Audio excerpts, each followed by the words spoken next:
अस्सलामुअलैकुम दोस्तों और साथियों, उम्मीद है आप लोग खैरियत से होंगे। आज की ये जो वीडियो है ये बड़ी मखसूस बीमारी के ऊपर है। आपने बहुत दफ़ा सुना होगा कि जिगर की मुख्तलिफ़ किस्म की बीमारियाँ होती हैं कि कोई वायरस की वजह से हो गई, कोई पैरासीटामोल ज़्यादा खाने की वजह से हो गई, किसी मशरूब या खुम्बियाँ जो होती हैं उनकी टॉक्सिसिटी हो गई, या और बहुत सारे मुख्तलिफ़ किस्म के मसले।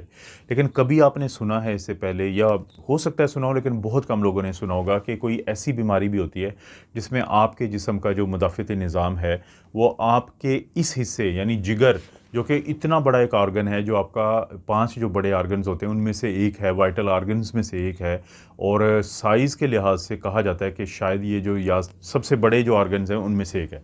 तो आपका मुदाफ़ती निज़ाम इसी को ख़राब करना शुरू कर देता है।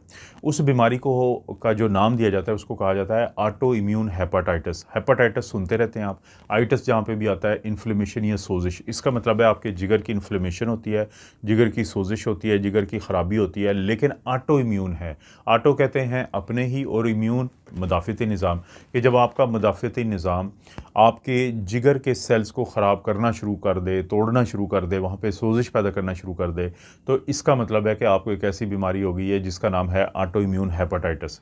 ये आम तौर पे ज़्यादातर ये लड़कियों में होती है, ख़वातीन में होती है, यंग लोगों में होती है, लेकिन किसी भी उम्र में भी हो सकती है। लेकिन यंग जो फीमेल्स होती हैं उनमें बहुत ज़्यादा चांसेस होते हैं इस तरह का होने के। अब ऑटो इम्यून हेपाटाइटिस को समझने से पहले ये देखें कि इसकी चाहे तशख़ीस हो और चाहे इसकी इलाज हो, दोनों में आपको अपने इम्यून सिस्टम के साथ यानी इंटरेक्ट करना पड़ता है। दोनों में आपको अपने इम्यून सिस्टम के साथ, मुदाफ़ती निज़ाम के साथ छेड़छाड़ करनी पड़ती है, तो आप इसमें बेहतरी ला सकते हैं। कैसे? मिसाल के तौर पे जब हम इसका इलाज करते हैं, तो इसका जो तशख़ीस और अलामात, ये सारी चीज़ें मैं बताता हूँ आपको। लेकिन जब हम इसका इलाज करते हैं तो हम एक तो स्टीरॉइड्स देते हैं, जैसे प्रेडनिसोन है। ज़ाहिर है मैं डोज़ या ब्रांड नहीं बता रहा हूँ, मैं एक जनरल बता रहा हूँ, या बिड्यूज़ोनाइट एक स्टीरॉइड होता है, तो उसका बहुत ज़्यादा इस्तेमाल करवाते हैं। या फिर हम एक ख़ास दवाई होती है जिसे इम्यूनोसप्रेशन दवाई कहते हैं, इज़ाथायोप्रिन। अब ये दोनों जो हैं स्टीरॉइड शुरू करवा के उसके 2 हफ़्ते के बाद हम एज़ाथायोप्रिन देते हैं, तो दोनों क्या काम करती हैं, आपके मुदाफ़ती निज़ाम को सप्रेस करती हैं, दबाती हैं। इसका मतलब है कि वो कुछ कर रहा है आपके जिगर के साथ, वो उसको दबाएंगी उस वक़्त, तो आपका जो जिगर है उसकी जान छूटेगी, और ये बीमारी में यानी कि जो बेहतरी आना शुरू हो जाएगी अलामात में और ब्लड टेस्ट में, जिसकी मैं बताता हूँ अभी आपको। इसका मतलब है कि जो इलाज भी हमें बताता है कि क्योंकि इलाज को हम इस्तेमाल कर रहे हैं मुदाफ़ती निज़ाम को दबाने के लिए, तो ये मुदाफ़ती निज़ाम का कोई मसला है कि जिसकी वजह से ये सब कुछ हो रहा है। एक तो ये चीज़। दूसरा, जब हम इसकी तशख़ीस करते हैं, तो इसकी तशख़ीस करते हुए जो हम कहते हैं कि लोगों किन को होगा, ये वो लोग होते हैं कि जिनके अंदर कुछ मख़सूस किस्म की एंटीबॉडीज़ पॉजिटिव आती हैं, और इन एंटीबॉडीज़ को हम कहते हैं ऑटो एंटीबॉडीज़। ऑटो एंटीबॉडीज़ का क्या मतलब है कि ऐसी एंटीबॉडीज़ या प्रोटीन कि जो अपने ही जिस्म के किसी हिस्से के ख़िलाफ़ जाके उसको नुकसान पहुंचा रही हों। वो कौन कौन सी होती हैं? असल में जो ऑटोइम्यून हेपेटाइटिस है वो 2 किस्म की, एक टाइप 1 कहलाती है, एक टाइप 2 कहलाती है। टाइप 2 नौजवानों में बहुत ज़्यादा यंग लड़कियों में होती है, और टाइप 1 एडल्ट्स में, बड़े लोगों में भी होती है, और मेजर टाइप जो है वो टाइप 1 ही है। जब ये टाइप 1 में जो, जैसे हम इसकी तशख़ीस करते हैं, तो उसमें जो एंटीबॉडीज़ हम चेक करवाते हैं उसको हम कहते हैं कि anti smooth muscle antibodies, anti nuclear antibodies, और antibodies to soluble liver antigen यानी एंटी एसएलए। और इसके साथ साथ हम चेक करवाते हैं सीरम गैमा ग्लोबुलिन लेवल, जो कि 5-6 मिलीग्राम पर डेसीलीटर से ज़्यादा अगर हो, तो इसका मतलब है कि ये बढ़ा हुआ है। तो ये जो तशख़ीस में भी आप देखें कि जो हम पैरामीटर इस्तेमाल कर रहे हैं, अगरचे हमें पता कैसे चलता है, हमें पता शुरू में ही ऐसे पता चलता है कि हमारे पास जब कोई मरीज़ आता है तो उसकी आंखें पीली हुई होती हैं, उसको मतली हुई होती है, उसको उल्टियाँ आ रही होती हैं, उसको पेट में दर्द होता है, और इस तरह की अलामात होती हैं जो आमतौर पे जिगर के मसले के साथ होती हैं, क्योंकि 25% लोग ऐसे होते हैं जिनके अंदर जिगर की खौफनाक या बहुत शदीद अलामात आती हैं। यानी उनका लीवर फेलियर तक हो जाता है कि जिगर बिल्कुल काम नहीं कर रहा होता, जिस्म उनका बिल्कुल वो येलो हुआ होता है, आंखें येलो हुई होती हैं, पेट जो है उनका दर्द कर रहा होता है, कोई चीज़ उनको हज़म नहीं हो रही होती, तो जो यहाँ तक कि पानी तक उनके पेट में पड़ सकता है। तो 25% तो वो होते हैं, यानी 1/4, और 1/4 या 25% वो होते हैं जिनमें अलामात आती ही नहीं है, उनको पता ही नहीं चलता और उनका ये मसला चल रहा होता है। और 50% वो होते हैं जिनमें थोड़ी थोड़ी करके अलामात आती है, और फिर बाद में बहुत सालों बाद जाके पता चलता है कि उनको ये प्रॉब्लम है। तो जब ये अलामात के साथ डॉक्टर के पास आते हैं, तो अक्सर डॉक्टर फिर आपको पता है कि लिवर फंक्शन टेस्ट करवाते हैं, LFT। अब जो LFT है, इन मरीज़ों के जब करवाए जाते हैं तो इनका SGOT, SGPT, जिसको ट्रांस अमाइनेजेस भी कहते हैं, तो वो 1000 से ज़्यादा आते हैं यूनिट पर लीटर।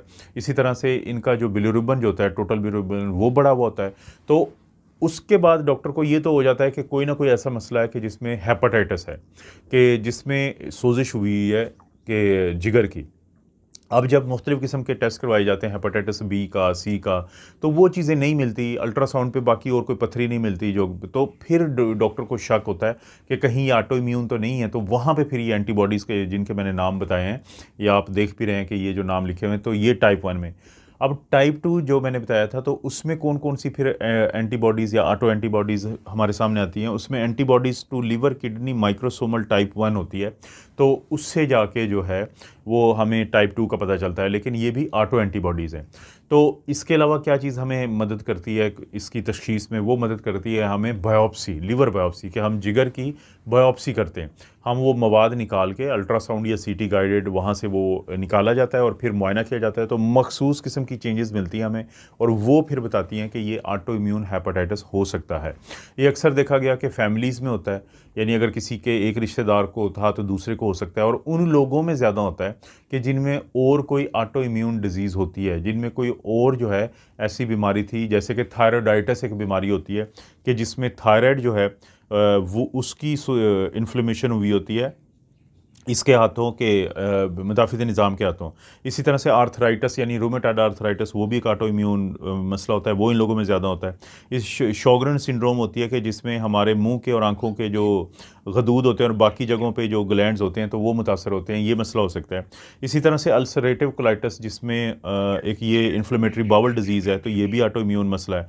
इसी तरह से कोम्स पॉजिटिव हीमोलिटिक अनीमिया, के एक ऐसा खून की कमी का मसला है कि जिसमें आपका मुदाफ़िती निज़ाम जो है वो खून की जो सेल्स हैं उनको उनके ख़िलाफ़ काम कर रहा होता है। तो अक्सर इन लोगों में कहा जाता है कि ये मसाइल भी ढूंढें कि हो सकता है उनको ये हों, क्योंकि इसे कहते हैं एक्स्ट्रा हिपैटिक मैनिफेस्टेशन। अब सवाल पैदा होता है कि इसकी वजह क्या होती है। अक्सर केसेस में आप नहीं बता सकते कि क्या वजह बनी, लेकिन ये देखा गया है कि बाज़ जो वायरस की इन्फेक्शन होती है उसके बाद ये मसला जन्म लेता है, और बाज़ दवाइयों के इस्तेमाल के बाद ये मसला जन्म लेता है। जैसे कौन कौन सी जो वायरल इन्फेक्शन होती है, जैसे एक वायरल इन्फेक्शन होती है जिसको हम हेपेटाइटिस ए वायरस कहते हैं। तो जिन लोगों को ये होगा वो अगर उससे ठीक हो जाएंगे तो उसके बाद उनको ये मसला शुरू हो जाएगा। एप्स्टीन बार वायरस एक होता है, तो उसकी जो इन्फेक्शन है तो उससे इनको ये मसला हो सकता है। और बाज़ का जो मीज़ल्स है इतनी कॉमन है, वो उसके बाद भी लोगों को होता है। और दवाइयाँ कौन सी होती हैं? दवाइयों में जैसे नाइट्रोफ्यूरेंटाइन है, माइनोसाइक्लिन है, हाइड्रोलाजीन है, मिथाइल डोपा है, इन्फ्लिक्सीमैब है, या इम्यून चेक पॉइंट इनहिबिटर है। तो ये वो चीज़ें हैं कि जो मसला जो है उसके बाद होता है। ख़वातीन में क्योंकि बाज़ का तो वो आके बताती हैं कि उनकी माहवारी रुक गई है, तो उससे फिर शक जाना चाहिए।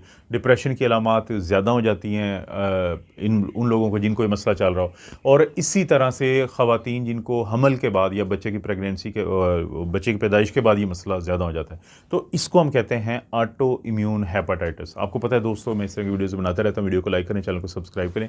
कोई वीडियो अच्छी लगती है तो दोस्तों रिश्तेदारों से शेयर करें, नीचे ऑप्शन को ज़रूर इस्तेमाल करें। आप अपना और अपनी फैमिली का ख्याल रखें। अल्लाह ताला आपको और आपकी फैमिली को हर किस्म की बुराई, बीमारी और आजमाइश से महफूज रखें।